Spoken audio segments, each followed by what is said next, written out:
Please, yes, please respond. First of all, I'd like to clarify, Hamilton County, their absentee ballots are the only thing that they print in-house. And as respects the cost of printing, the numbers that you have for the cost of printing are locked, just like the rest of the bid. The other question you want to clarify on printing? It wasn't so much my issue. My question was really just unique to ES&S. Great. Okay. Ms. Bird, maybe while we started out there, I think one of the other documents, did you see this about the kind of the general terms of a contract? Select terms of the... Yeah. Yeah, Okay. we did. So I think the warranty you already responded to. Can we just kind of go through this? Sure. Okay. Warranty, you already respond to. We're requesting no limitation on liability. Can you give me a response on that? Let me just, since I just got this, let me just ask the team. Do you want to take, Well, you know, why don't you take, 15-minute break or something, and you can then I wanna do that. respond to this? Yeah, I don't want to Yeah, commit and I would something that I like- can't stick to. I'm sorry, I didn't mean to interrupt you. That's okay, I just said I don't want to commit to something that I can't stick to, so I would love to have a few minutes. what I'd ask, just like board members, why don't we take 15 minutes?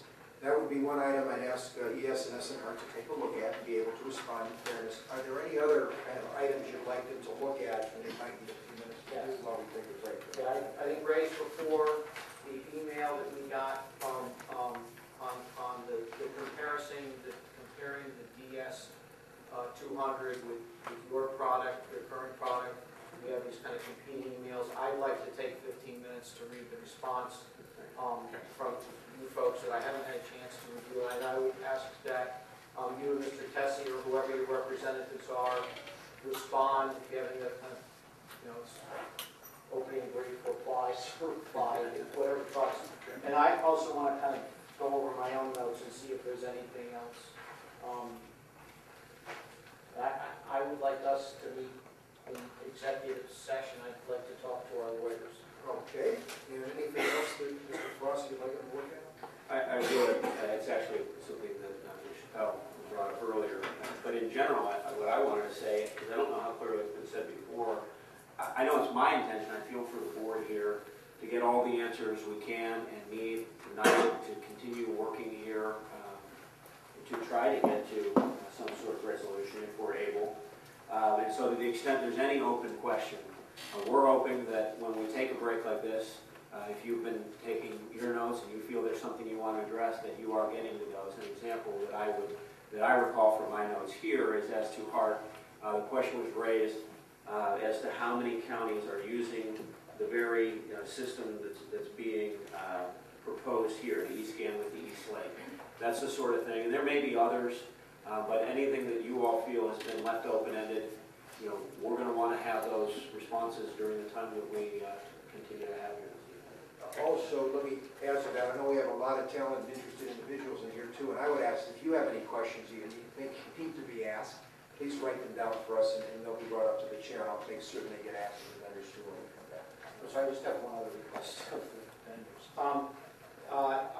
First of all, I just want to thank you both vendors for coming, and I think you've been so far responsive to our questions and concerns.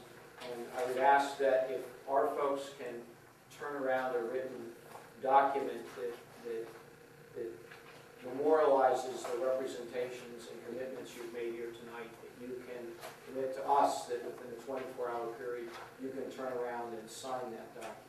So that's another question I would like answered when we come back. Okay. May I very, very quickly, before we break and before I forget, make a follow-up to Ms. Chappelle's question about the precinct scenario versus central count in that context. There's just one important differentiator there, I think, about the Hart system that I just wanted to make sure that everybody understands.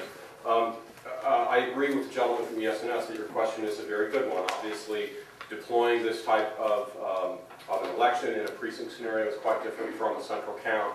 And I just wanted to clarify that what I think is one of the real strengths of the Hart system is, again, that from a ballot production and ballot style layout, and from the standpoint of creating an election database, there's no difference, there's no material difference aside from the need to manage the actual physical pieces of equipment in designing a database that is going to be precinct-based as your needs are.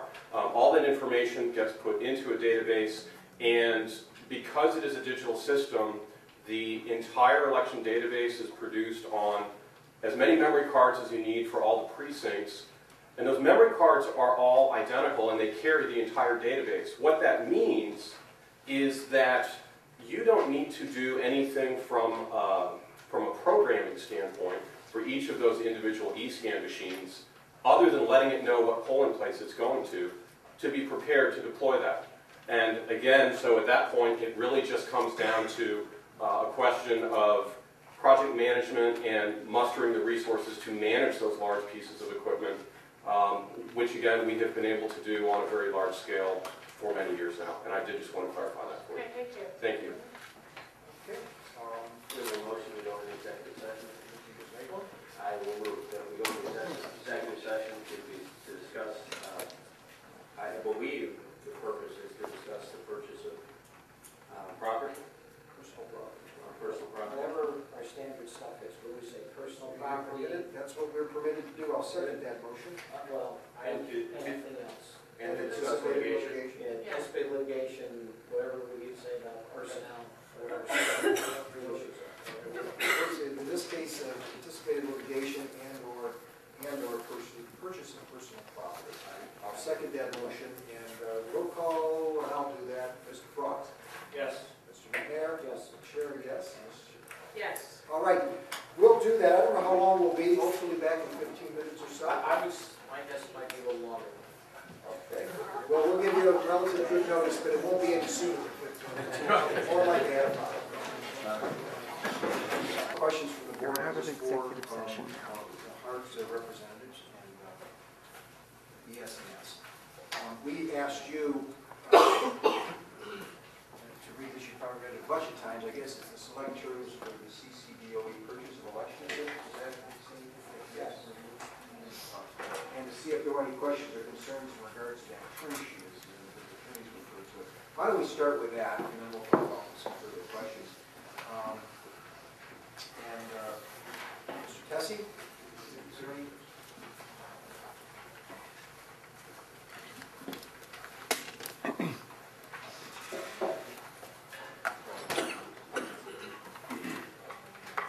The only exception we have on this term sheet would be on the limitation of liability.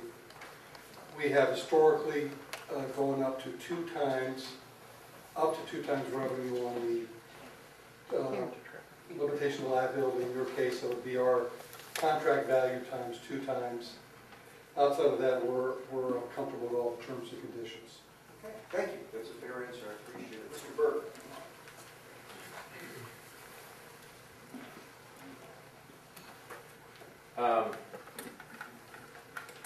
I have a couple of questions. First, we would agree with ES&S that typically 2 times cap on limitation liability is probably appropriate, and that's what we would prefer. Most of the rest of the terms are clear and they're fine. I have 2 questions, one about number 9 on the performance bond, and one about number 10 on termination. On the question of performance bond, naturally, we would be more than willing to post a performance bond, and it would, the only thing negotiable about that is the amount and the terms of that bond. For example, in your case, the equipment will be purchased on a certain day, and within 90 days from that day, or 120 days from that day, we will have had a presidential election on November 4th. So our preference would be that a performance bond be appropriate to the liability associated with it. Thank you. And I think Mr. Lambert's here, but I think you found it's reasonable and typical of what we asked. And I think just speaking from my perspective, that you've been, your business went out of business for some reason, or a hurricane knocked it over ES&S, you're not able to perform. That's where we have a performance bond, so someone else can. And that's fine. Right. On number 10, termination by the county, I assume that means after somewhere into the contract? Well, I guess that just a little more clarification would be And helpful. I asked the same thing in regards, but there'll be some termination language in there, and obviously it needs to be mutually responsive to both parties, I think, if I'm not speaking. But I can't give you more than that. I think I can answer your question by telling you, Mr. Lambert, is there anything you wanted to add in regards to that, or Leanne? Question? The termination, I think, would be, maybe on an annual basis, we would have the ability to sever the relationship. Going Okay. forward on that. David, they need you to speak up again, please.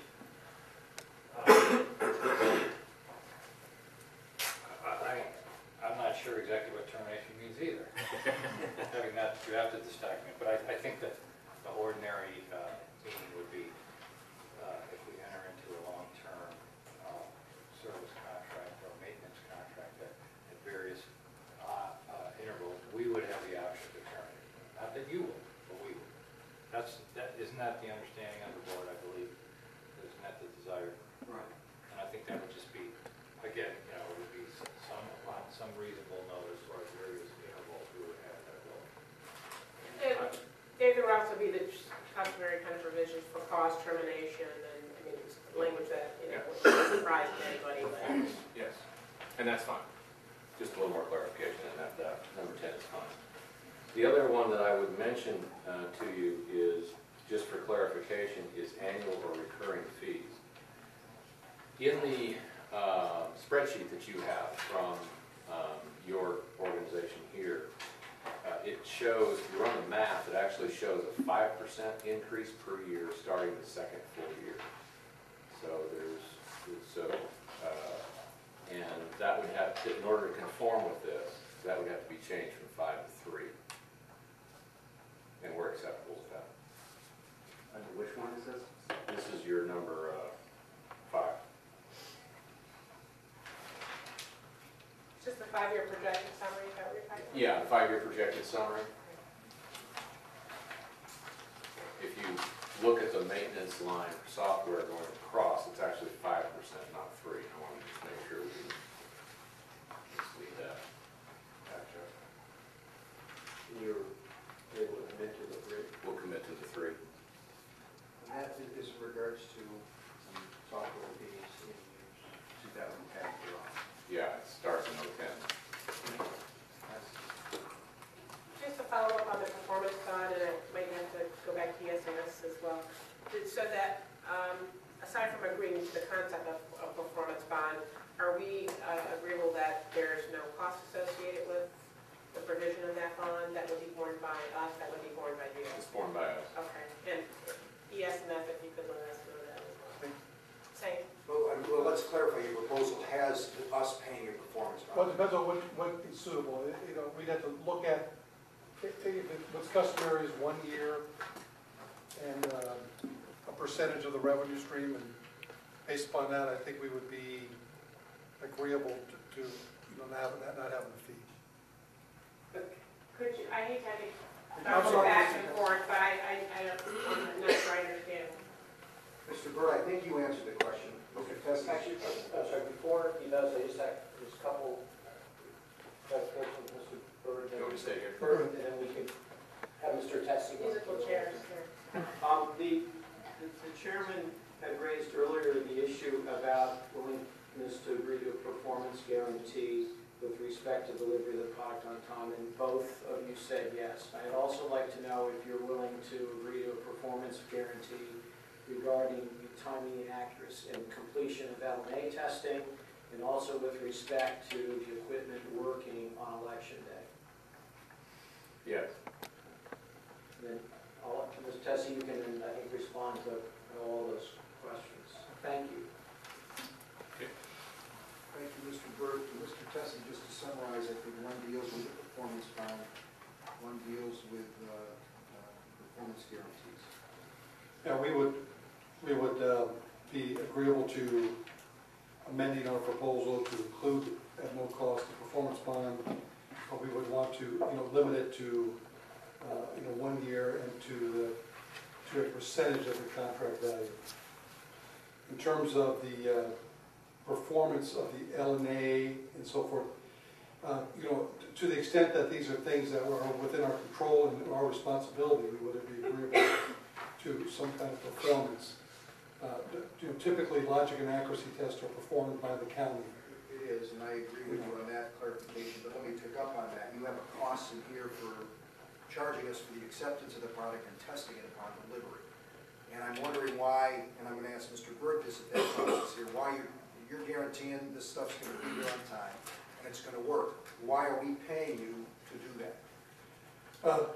Well, that's been our, in the industry, that's how we have recovered our cost, and we have done that work. Now, we are very willing to pass that responsibility to the county. And it's not uncommon for the county to take that task on. But it's, typically, it's been something that we have stepped up and performed. And we would be willing to be flexible on that. On the acceptance testing and so forth. I'm sorry, I actually don't understand the minutia of this. My understanding is we get the equipment from you, and then we do our own L&A testing. Is that correct? Actually, Okay. the reason that this is important to us is because in March, we had an experience where we were sure that the M650s were up and running and ready to go, and we could start testing ballots and doing our acceptance testing. We do an acceptance testing process in coordination with the Secretary of State's office. They send staff here and we do that process on all of our equipment. Excuse me, when the When we equipment's receive new equipment, not every election, when we receive new equipment. But in order for that testing to begin, ES&S would essentially deliver the equipment and say to us, your equipment is here, it's up and running, and it's good to go. The M650s, when I said, are we good to go with the acceptance testing process and continuing to test ballots or start to test ballots, I was assured that yes, it's good to go. Those M650s are on, they're great, and they weren't. And I don't want that to happen again, and I do not think that regardless of vendor, and this is for Hart as well, when we are ready to start working on those devices and test them, the vendor should be able to say to us, this equipment is good and it's ready to go and you should be up and running. Yeah, We shouldn't have to pay for that. Yeah, we're not asking you to do our QA work. There's just typically a process that goes through when there's an acceptance, and we've offered that as a service. But if that is, there are just steps you go through to ensure that the equipment that we've delivered is working in accordance with how it's documented. And so if you wish to go through those steps, we're more than comfortable to give those procedures to you, and your warehouse personnel will do that. And we're not asking you to do our QA work. If there's any equipment that's not working correctly because of whatever reason it is, we would be responsible for stepping in and taking care of that. If I understand you, it isn't clear to me. Let's say a scanner was delivered. In the past, the vendors opened up the box, plugged it in, made sure it worked, and put it back in the box and said, here, this is No, they good to go. set up the M650s and said they're all set up and good to go. And then we were prepared. Excuse me, we got charged for that. Not in March, I don't recall I that. do not think we got charged for more. What are we getting charged for then in this line item of acceptance testing that you have on your, I don't know if you're familiar with? There's a list of items that we go through to validate that the equipment is in fact, after it's been delivered, it's not had any issues and it's working in accordance to how it's been documented. And there's just a checklist of steps we go through to verify that. But isn't that your cost of doing business? Why are we paying for that? Why Well, would we be paying for that? We could bundle it into our price and then just do it. But the reason why we unbundle is to provide the option for our customers to do that on their own. Okay, but I think I heard So- you say you would amend your proposal. For instance, your proposal has $172,500 for the installation and acceptance testing of the M100 optical scan units. and then an additional $66,675 for installation and acceptance testing of automark units. So do I hear you saying you would amend your proposal to remove those items? Only if the county decided to do that work themselves. We paid someone $15 instead of $115. That's your choice, Is there yes. anything particularly technologically challenging or advanced that someone needs to make $115?